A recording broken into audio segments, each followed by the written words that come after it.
एक आदमी का एक्सीडेंट हो जाता है, एक्सीडेंट की वजह से उस आदमी के गर्दन की नीचे की पूरी शरीर काम करना बंद कर देती है, लेकिन उस आदमी के गर्दन के ऊपर का भाग यानी कि दिमाग अभी भी एकदम अच्छे तरीके से काम कर रहा है। अब एक सवाल का जवाब दीजिए, क्या उस आदमी के दिमाग को ट्रांसप्लांट करके किसी और के बॉडी में जोड़ा जा सकता है? यह एक ऐसा सवाल है जो लंबे समय से दुनिया भर के वैज्ञानिकों को परेशान करके रखा है। उनका मानना है कि जब किसी आदमी का लीवर ट्रांसप्लांट हो सकता है, हार्ट ट्रांसप्लांट हो सकता है, स्किन ट्रांसप्लांट हो सकती है, हेयर ट्रांसप्लांट हो सकता है, तो फिर किसी आदमी का दिमाग ट्रांसप्लांट क्यों नहीं हो सकता? शरीर के बाकी अंगों की तरह किसी भी इंसान के दिमाग को ट्रांसप्लांट करके किसी और के शरीर में क्यों नहीं जोड़ा जा सकता? इसी बात को सोचते हुए साल 1900 के दौरान एक ब्रिटिश वैज्ञानिक ने एक अलग नस्ल के कुत्ते की खोपड़ी को उसके शरीर से अलग करके दूसरे नस्ल के कुत्ते के साथ जोड़ दिया। वैज्ञानिकों को इस बात का पूरा भरोसा था कि जैसे सर्जरी पूरी होगी कुत्ता होश में आ जाएगा, लेकिन अफसोस की बात, ऑपरेशन के लगभग एक सप्ताह बाद भी उसे होश नहीं आया और पता चला कि उस कुत्ते की मौत हो चुकी थी। इसके बाद लगभग साल 1960 के दौरान एक बंदर के साथ ऐसा किया गया।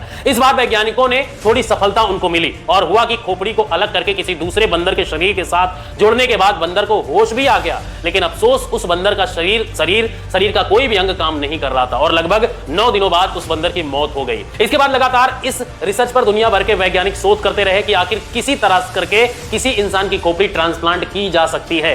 अब जो चीज मैं आगे आपको बताने जा रहा हूं उसे सुनने के बाद आप कहेंगे कि क्या ऐसे भी एक्सपेरिमेंट वैज्ञानिकों ने किए हैं? लगभग 80 साल का वक्त निकल चुका था। इसके बाद साल 1982 में न्यूयॉर्क सिटी के माउंट सिनाई मेडिकल कॉलेज में एक डॉक्टर ने चूहे के ब्रेन को ट्रांसप्लांट करने की कोशिश की। डॉक्टर ने कई घंटे लगातार मेहनत करने के बाद उसे ऑपरेशन को सक्सेसफुल बना दिया। हैरानी की बात तो यह थी कि चूहा पूरी तरीके से सही सलामत था और उसका पूरा अंग ठीक तरीके से काम भी कर रहा था। उसके बाद 6 जून 1998 में पिट्सबर्ग मेडिकल सर्जन की टीम ने वर्ल्ड का सबसे पहले ट्रांसप्लांट किया, जिसमें उन्होंने दिमाग की एक सेल को ट्रांसप्लांट किया था। यानी डॉक्टर ज्यादा बड़ा रिस्क नहीं लेना चाहते थे, इसलिए पूरे दिमाग को ट्रांसप्लांट करने के बजाय दिमाग के एक छोटे हिस्से को ट्रांसप्लांट किया। ट्रांसप्लांट तो ठीक ठाक हो गया, लेकिन सर्जरी के दौरान किसी गलती के कारण एक 62 साल की महिला की दोनों पैर पैरालाइज हो गए। यह घटना 2013 की है, जब एक न्यूरोसर्जन के प्रोफेसर से कई लोगों ने यह बात पूछी कि जिस तरीके से एक शरीर से लीवर को निकालकर ट्रांसप्लांट किया जाता है, क्या इसी तरीके से एक खोपड़ी को निकालकर दूसरी खोपड़ी में नहीं डाल सकते हैं क्या?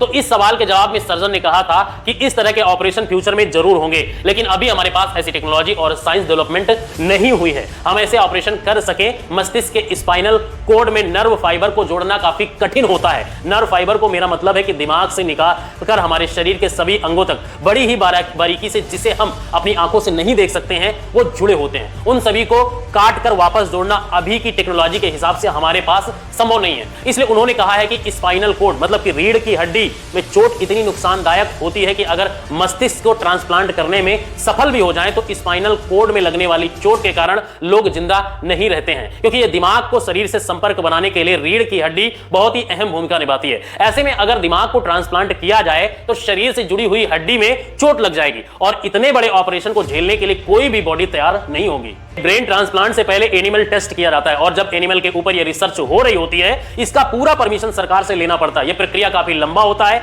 आज भी इस प्रक्रिया को सही से करना मेडिकल साइंस के लिए एक चुनौती है। इतना ही नहीं, किसी भी ब्रेन का ट्रांसप्लांट करने के लिए बहुत ही ज्यादा रुपयों की आवश्यकता होती है, लगभग $13 मिलियन। अगर भारतीय रुपए में बात करें तो लगभग 9,620 लाख रुपए एक आदमी के ऑपरेशन में लगता है। इसमें लगभग 150 ऑपरेशन होते हैं। इन सभी ऑपरेशन में लगभग 36 घंटे का समय लगता है। इसमें सबसे इंपॉर्टेंट काम होता है ब्रेन को फ्रीज करना होता है, जिसमें दिमाग के पूरे सिस्टम को रोक दिया जाता है और फिर दिमाग को मरने से बचा लिया जाता है। गर्दन और नसों को जोड़ने वाले ट्यूब्स को गर्दन में फिट कर दिया जाता है और फिर स्पाइनल कोड को काटा जाता है। यह सबसे मुश्किल काम होता है। स्पाइनल कोड को काटने के लिए किसी चाकू का इस्तेमाल नहीं होता है, इसे काटने के लिए हीरे से बने हुए चाकू का इस्तेमाल किया जाता है और अंत में मसल्स और नर्व्स और ऑर्गन्स को फिर से जोड़ा जाता है। यह काम ठीक उसी तरीके से होता है जैसे कपड़ों को सिलाई किया जाता है। यह काम बहुत ही ज्यादा मुश्किल होता है, क्योंकि दिमाग में इंसान के शरीर का सबसे इंपॉर्टेंट पार्ट होता है।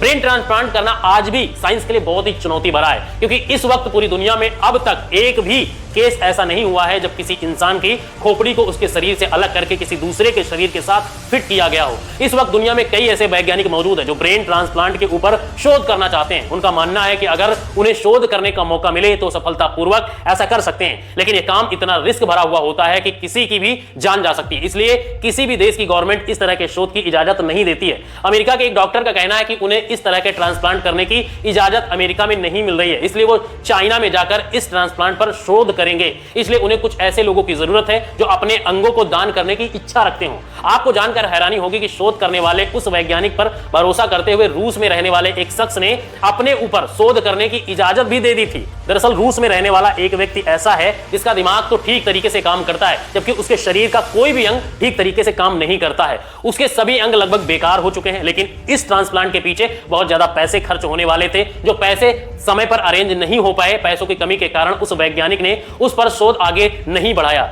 और इसी बीच रूस में रहने वाले उस व्यक्ति की शादी हो गई। शादी होने के बाद उस व्यक्ति की पत्नी और परिवार वालों ने उस डॉक्टर के साथ किए गए एग्रीमेंट को खत्म करवा दिया और अब वो डॉक्टर इस बात का इंतजार कर रहा है कि कोई भी उसे मिल जाए जिसके ऊपर इस तरह का शोध फिर से शुरू कर सके। दोस्तों, एक बात तो सच है कि ऑर्गन ट्रांसप्लांट किसी को भी नई जिंदगी देने का जरिया है। किसी इंसान का कोई अंग खराब हो जाता है तो उसके उस अंग को ट्रांसप्लांट करके उसकी जिंदगी को बचाया जा सकता है। लेकिन आपको जानकर हैरानी होगी कि हमारे देश में किडनी के लिए 4 साल और लीवर के लिए 2.5 साल और हार्ट के लिए 2-2 साल की वेटिंग लिस्ट है, क्योंकि कोई भी मृत्यु के बाद अपने चहेतों के अंग को दान नहीं करना चाहता। बात अगर राजस्थान की करें तो राजस्थान में लगभग 20,000 मरीजों को किडनी की जरूरत है, 25,000 लीवर की और 8,000 हार्ट की सख्त जरूरत है। लेकिन सरकार की कई कोशिशों के बाद भी, लाखों रुपए खर्च करने के बाद भी पिछले 2 साल में हालात और भी बिगड़े हैं। शायद आपको यकीन ना हो, लेकिन इतनी ज्यादा डिमांड होने के बावजूद भी साल 2018 में सिर्फ 4 ट्रांसप्लांट हो पाए हैं और साल 2019 में सिर्फ और सिर्फ 1 ट्रांसप्लांट हो पाए हैं। दोस्तों, अक्सर हमारे कुछ लोगों की मृत्यु कुछ इस तरीके से होती है जिनमें उनका दिमाग शरीर से पहले मर जाता है। ऐसे इंसान के अंग जैसे किडनी, हार्ट, लीवर जैसे अंग